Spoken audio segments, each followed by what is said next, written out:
Sobat Cuan, kalau kamu investasi 1 juta rupiah per bulan di ETF S&P 500, dalam 10 tahun duit kamu udah jadi segini. Gimana detailnya? Yuk kita bahas. Misalnya aja nih ya Sobat Cuan, kamu nyisihin 1 juta rupiah per bulan sejak 10 tahun yang lalu. Terus, kamu taruh duit kamu itu di ETF SPY yang pergerakannya itu ngikutin indeks S&P 500. Nah, kalau kamu cuma simpennya di tabungan aja, duit kamu dalam 10 tahun ya cuma jadi 120 juta. Belum bakal kepotong biaya admin per bulannya.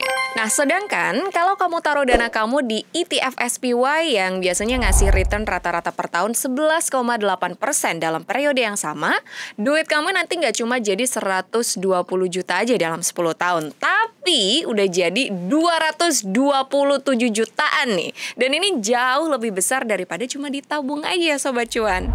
Pertanyaan berikutnya, ETF kayak gimana nih yang cocok untuk yang baru mau coba? Warren Buffett sih pernah bilang ya Sobat Cuan, kalau kita nggak ada waktu buat invest, mending masuk ke index fund. Nah, kalau di ETF, berarti kamu bisa masuk ke equity ETF yang nge-track performa indeks di market AS. Contohnya kayak SPY yang nge-track S&P 500, QQQ yang nge-track Nasdaq 100, dan DIA yang nge-track DJIA yang ngasih kamu akses ke perusahaan-perusahaan global terbesar di dunia. Sebut aja Google, Nvidia, Apple, dan lain-lain. Apalagi terbukti ya, selama 100 tahun terakhir, pasar Amerika Serikat itu selalu berhasil bangkit dari krisis. Tapi ternyata nggak sampai di situ aja nih. Warren Buffett juga menyarankan hold jangka panjang di aset-aset ini. Tapi ada cara lain nggak ya buat maksimalin hasilnya kira-kira? Ada. Kalian bisa pertimbangin buat ngegabungin strategi investasi ETF tadi dengan leverage supaya gainnya lebih maksimal. Gambarannya kayak gini Sobat Cuan. Dengan 2 kali leverage, berarti daya beli kamu itu bisa jadi double nih ya.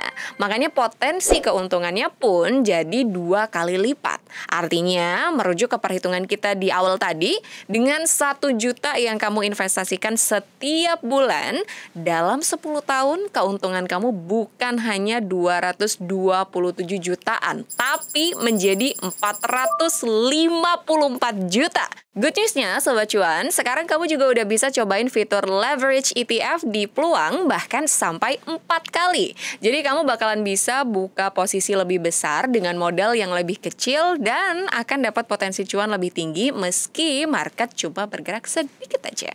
Nah, kalau kamu bandingin antara kamu nabung atau invest di ETF tanpa leverage dan invest di ETF dengan leverage 2 kali, kira-kira kayak gini nih perbandingannya. Kalian bisa lihat ya. Tapi ingat ya, leverage juga tetap punya resiko. Jadi pastikan kamu paham strategi dan batas toleransi kamu dulu sebelum kamu memulainya.